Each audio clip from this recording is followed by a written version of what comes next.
வணக்கம் மக்களே, very good morning. இது நானே தான். உங்களுடைய மைண்ட் வாய்ஸ் வந்து நான் தெளிவாக கேட்ச் பண்ணிட்டேன். ஸோ இத்தனை நாள் வந்து அவுட்டரில் கத்திக்கிட்டு இருந்தால் இப்போ இன்னரில் கத்த ஆரம்பிச்சிட்டா உங்களுடைய குமரல் கதறல் வந்து எனக்கு சவுதி அரேபியா வரைக்கும் கேட்குது. ஒன்றும் இல்லை, ஒரு எடிட்டிங் ஈஸியாக இருக்கும்னு தான் இதை வந்து நான் தேர்ந்தெடுத்திருக்கேன். சப்போர்ட் பண்ணுங்கள். ரொம்ப குளிராக இருந்துச்சு, அதனால் என்னுடைய கம்பளி சட்டையை எடுத்து போட்டுக்கிட்டேன். இன்றைக்கி லார்ட் முருகருடைய ஃபேவரட் டேயில் ஒன்றான டேன்றதால ஸோ காலையிலே எழுந்து குளித்து முடிச்சுட்டு ஒரு குட்டி பிளஸ்ஸிங் வாங்கலான்னு நானாக ஒரு பிளான் பண்ணிக்கிட்டேன். எதுக்கு இந்த புது முயற்சின்னு கேட்டிங்கன்னா, எடிட்டிங் ஈஸியாக இருக்கும்னு நானாக புரிஞ்சு தெரிஞ்சு இந்த மாதிரி ஒரு விஷயத்த பண்ணுறேன். ஆனால் இது எப்படி இருக்க போகுதுன்னு தெரியல. கொஞ்சம் அட்ஜஸ்ட் பண்ணி பாருங்கள்.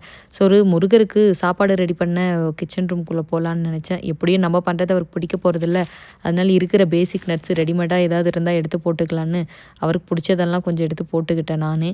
ஸோ நம்மள மாதிரி அவருக்கும் வழுக்க வராமல் இருக்கிறதுக்காக கொஞ்சம் சீட்ஸ் எடுத்து போட்டுக்கிட்டேன், முடி நல்லா வளர்கிறதுக்கு. அப்புறம் அவருக்கு பிடிச்ச பூவெல்லாம் கொஞ்சம் போய் பறிச்சுக்கிட்டு, அது என்னன்னு தெரியல மக்களே, நம்ம எது செஞ்சாலும் கரெக்டாக அமையவே மாட்டேங்குது. ஒரு பூ பறிக்கிறது கூட தானாக தவறி கீழே விழுது.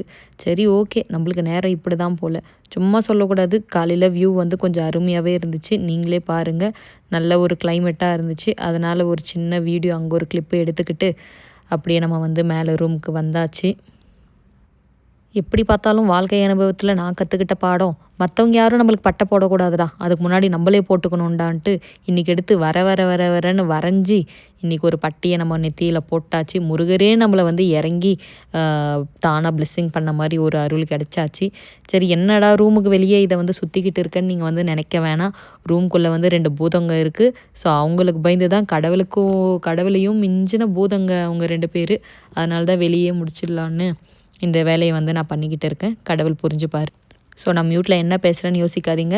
என்னுடைய பேஜை வந்து ஃபாலோ பண்ணுங்கள், சப்ஸ்கிரைப் பண்ணுங்கன்னு தான் சொல்லிகிட்டு இருக்கேன். தயவு செஞ்சு பண்ணுங்கள், என்னை மோட்டிவ் பண்ணுங்கள். ஸோ பூஜை முடிஞ்சதும் நம்ம 2-3 கிளிக் எடுத்து இந்த டேவை வந்து முடிச்சாச்சு. பாய், நெக்ஸ்ட் வீடியோவில் பார்க்கலாம்.